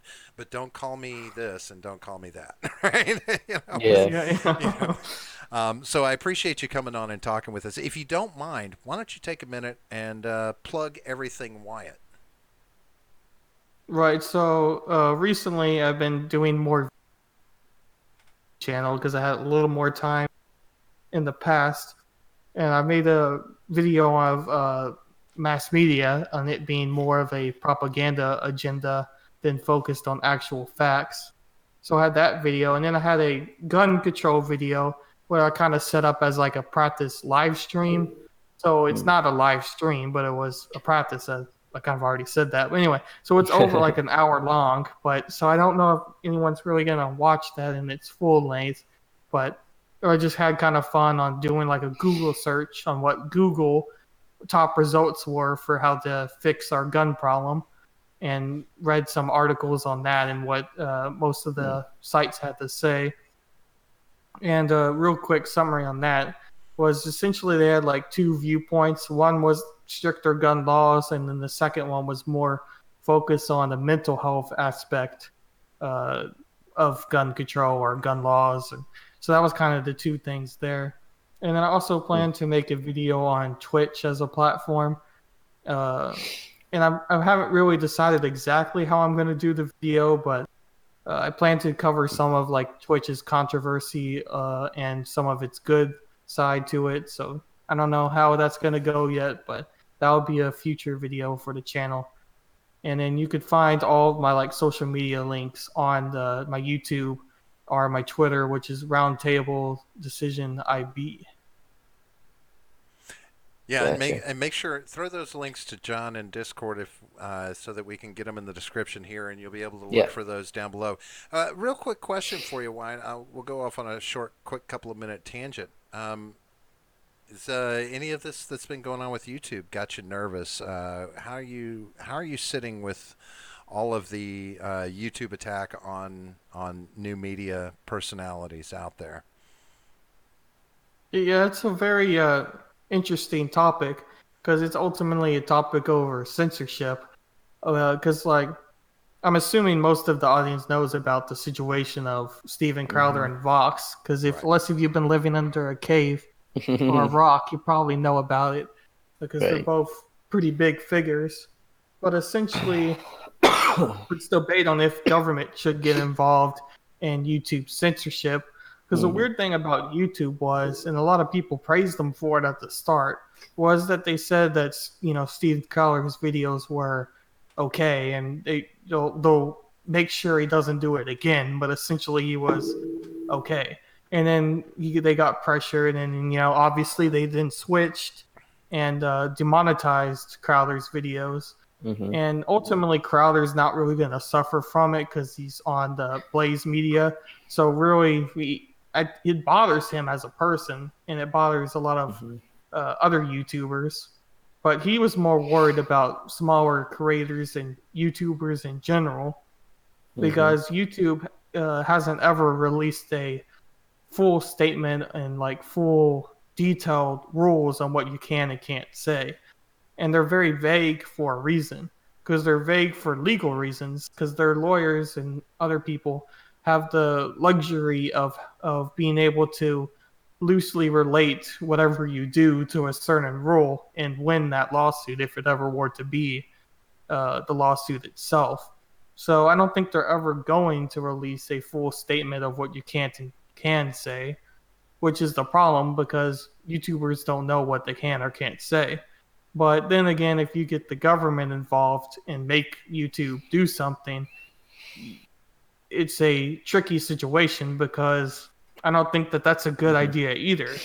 Even though it would potentially give a YouTubers more of an idea what they can or can't say, it's still It opens the getting the government involved in something I don't think they should have their hands on. Yeah.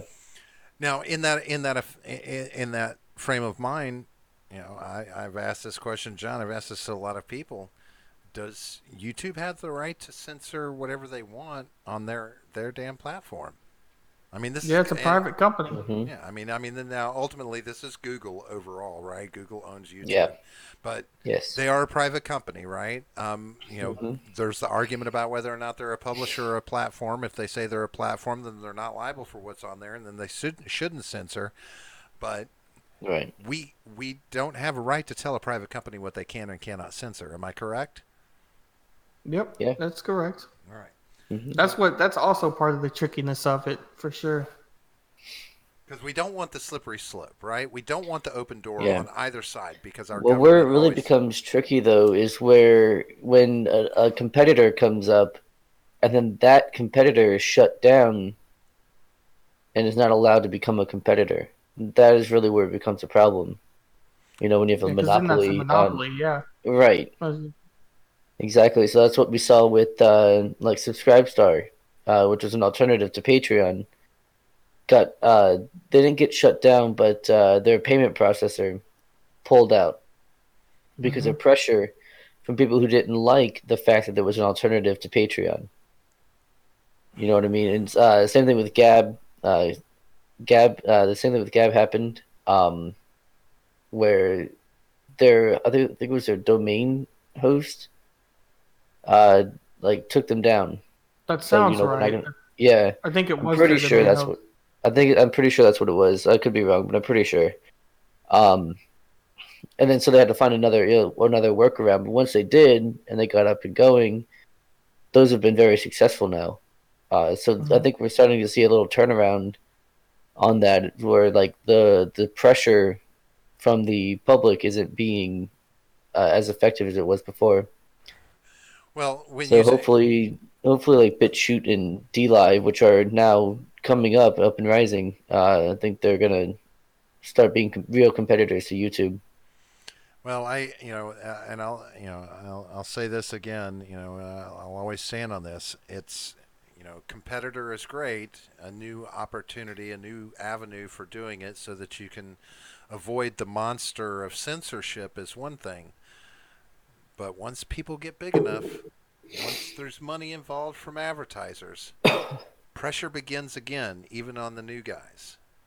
Yeah, It sure. begins to weigh in, and then you have to determine, is the pressure from the money greater than the pressure from the public that is posting, principles. right? You know, Yeah, it depends on what their principles are and whether or not they stick to it. yeah, I it's a would say. tough road to hoe when it all comes Oh yeah, down because you've got to be beholding to the money. Unfortunately, that's where the power is. I don't agree with it, yeah. I but mean, if there's ways to like for the people who watch those things to directly support, the platform, then they don't need to go to advertisers. If they have right, like a strict no advertising policy right, and just say, hey, if you like us, support us, people will do it. right, and I see, mean, I would love to there's be on plenty a of YouTubers who have not ever taken a single sponsor, who don't take any, don't run ads on their channel, and they're successful. yeah, that's what I really want to see is more platforms Mhm. that, I'll give up a 10% cut of my monetization to make sure that that's the that's the money and power from the Right, people that are providing the content. That's where it needs 100%. to Yeah, be. Yeah. All right, well, folks, we're going to wrap this up. Wyatt, again, man, it's awesome to have you on here. Man, I love your questions of the day. I try and get on there and answer them every day in some way, shape, or form, without getting on too much of a soapbox when I do it. But I'm glad you make me think. yeah, I love when somebody makes me think and they make me have to answer a question that I may not have thought of, and you're really good yeah. about that. I hope things go well with your college education. Cracking them books. And oh, by the way, fucking colleges are robbing these kids. Hmm. I mean, he was telling me off mic about his books because I was asking him about the cost of books these days. Because used to it was anywhere from $150, $300 for a textbook. Oh yeah, They're charging that kind of money for ebooks. yeah. You can get those. No, no, I'll tell you off mic. I'll tell you off the air, I guess. Yeah, you probably should. But I was amazed. I'm like, how can And they? so you can sail the high seas